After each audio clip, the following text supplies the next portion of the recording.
So this next case is a little long. It's Sons of Thunder Incorporated versus Borden Inc. So since this is long, I'm gonna be really brief about everything apart from the essentials.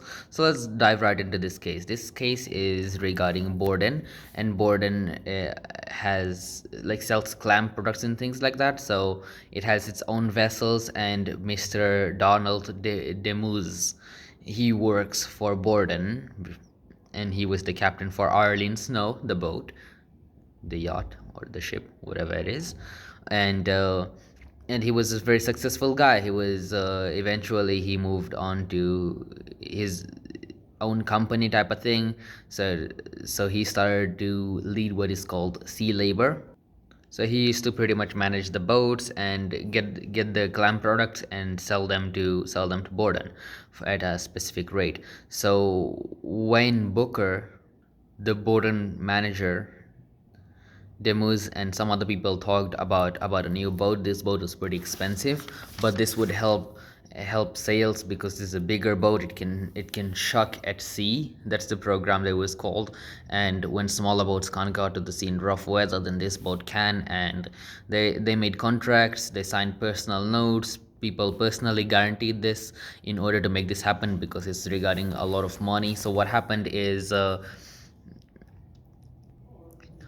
the boat Sons of Thunder was bought, and it was being used to shuck at sea.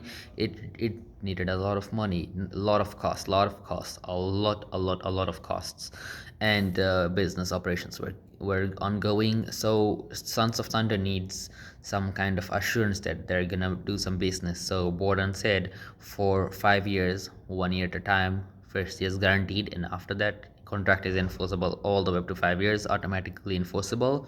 If you want to cancel it, 90-day notice, and you're out of the contract. So that was the contract. So Sons of Thunder were a little assured that they had someone to sell the clams to. The clams they shucked from the sea. So what happens is the contract is made, the boat is bought, and Borden agrees to the contract, fulfills it for a very short amount of time, and most days Borden is not buying the minimum number of clams that it's supposed to buy. So Borden is not holding its contracts, and what happens is that people are not helping Sons of Thunder, and Sons of Thunder, well, it's already invested so much. So what happens is that when relationships deteriorate, then they started auditing. Borden sees that the benefits of the Shuck at Sea program were overestimated by $500,000, and they go ahead and they say, "Okay, we went out of the contract. Here's a 90-day notice, and we out." So Demus filed a suit saying that this kind of termination, this kind of behavior from Borden is making them and a series of companies. It's not just one company at this point, because a lot of people were involved, a lot of businesses were involved. So it's like a chain reaction. Borden is not helping this company. This company cannot pay off its other debts. It's sinking in debt. Everyone related to the company is sinking in debt. So what happened is the the jury said Borden is wrong. Mr. Moose is correct, and Borden appealed. So what happens right here is a lot of people after Booker goes, other people who took over and other shareholders, they all said, "Oh, we didn't intend on like fulfilling our end."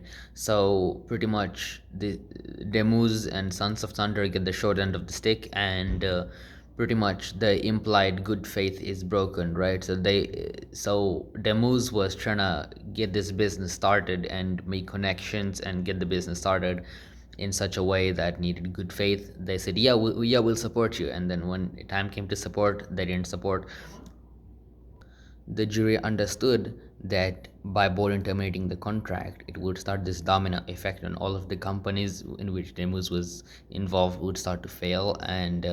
And because of this termination, he awarded 1 year's worth of expected damages, or like what would be 1 year's worth of profit, fined to the defendant. And in this case, I agree with the judge that the jury is that 1 year's worth is good enough, and in this 1 year's time, hopefully Demus's company and he can get his finances right and get his business going right. So his 1 year, he's not sinking immediately with that 1 year's worth of expected damages. And if Borden really wanted out of that contract and he didn't have any malice, then well, 1 year's worth isn't that much, right? If their business relations became this toxic. So I think this judgment is pretty fair. All that's pretty obvious that Borden was kind of playing the dirty game with Demus. But yeah, that's how I understand the case. So this case was about good faith, and yeah, don't breach good faith contracts because you might actually get fined like this. So that's my take from this case. Thank you.